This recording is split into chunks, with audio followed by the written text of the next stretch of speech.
तुम्हारे जितने भी काम है ना कागज़ पत्तर वाले, सब मैं करवा दूँगा और जो भी बाकी चीज़ें हैं वो सब भी मैं करवा दूँगा। अभी ना तुम बस ये करो कि तुम मेरी चालीसा सुन लो। तुमने सच्चरित्र जितना पढ़ना था पढ़ लिया। तुम बस मेरी चालीसा सुन लो और साथ ही साथ अगर तुम्हें लगता है कि तुमसे कोई गलती हुई है, तुम क्षमा प्रार्थना कर लो। बस इतना करो और इतना करके सोने चले जाना और कुछ करने की आवश्यकता नहीं है तुम्हें। जितनी तुम्हारी ऊर्जा है, जितना तुम अपने आप को खींच सकते हो उतना ही खींचो, लेकिन उतना खींचो। अगर तुम्हारी ऊर्जा 4 घंटे काम करने की है तो 4 घंटे तुम पूरे काम करो, 3.5 भी मत करो और 4 घंटे से 1 मिनट ज़्यादा भी मत करो, पर 4 घंटे करो। ये ना तुम्हें धीरे धीरे करके आगे बढ़ाती चली जाएगी। और किसी ने तुम्हारे मन में इतना डर बना दिया है, इतना डर बना दिया है कि तुम्हें अपना भविष्य, अपनी नौकरी चाकरी सब कुछ दांव पे दिखती हुई नज़र आ रही है। क्या तुमने इतना जो गुण अर्जित किया है, इतनी चीज़ें तुमको मैंने सिखाई है, तुम्हें उनमें से किसी पर भरोसा नहीं है? मतलब ये तो ऐसा कोई तुम्हारे साथ कर गया और तुम्हें इस चीज़ का एहसास भी नहीं हो रहा कि क्या तुम इतने मन से कमज़ोर हो गए हो।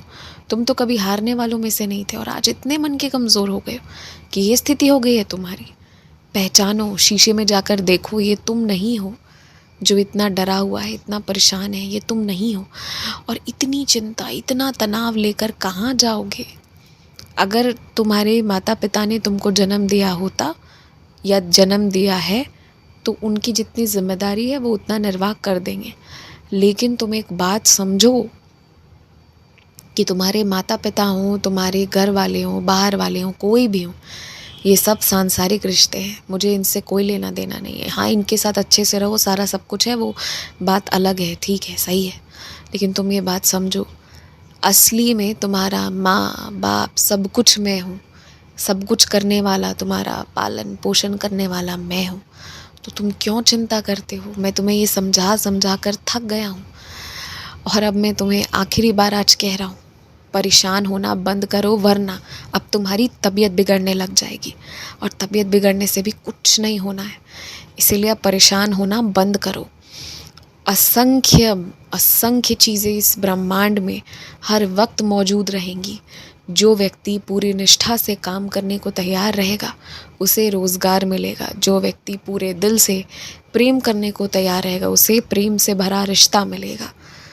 जो व्यक्ति हर दम दिल से भक्ति करना चाहेगा उसे परमात्मा का उतना ही प्रेम मिलेगा। तुम बस तैयार तो हो जाओ, तुम अपने मन को मना लो। जो करोगे एकदम रज कर अच्छे से करोगे। अगर तुम इस चीज़ के लिए तैयार हो तो ब्रह्मांड में तुम्हारे लिए हर कुछ तैयार है पहले से। तुम्हें वहाँ तक पहुँचाना मेरा काम है, वो मैं कर दूँगा। और तुम आजकल बहुत थक जा रहे हो ना। तुम्हें रोज़ ऊदी का टीका भी लगाया जा रहा था, पर तुम कल भूल गए थे लगाना।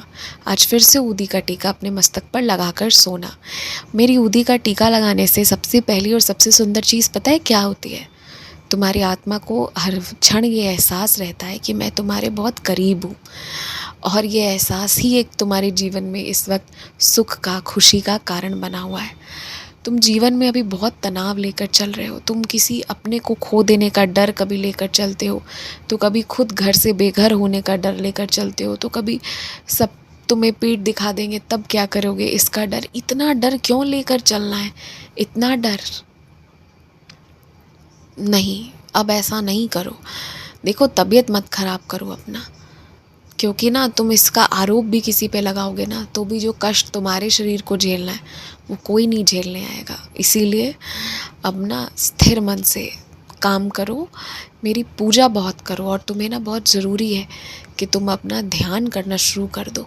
अगर तुम अब नहीं करोगे ना तो बहुत परेशान हो जाओगे। तुम्हें अब स्वस्थ रहना है ना, तो सिर्फ शारीरिक रूप से नहीं, मानसिक रूप से भी। इसलिए अब ध्यान करना भी शुरू कर दो। खूब खुश रहो, आयुष्मान भव, दीर्घायु भव।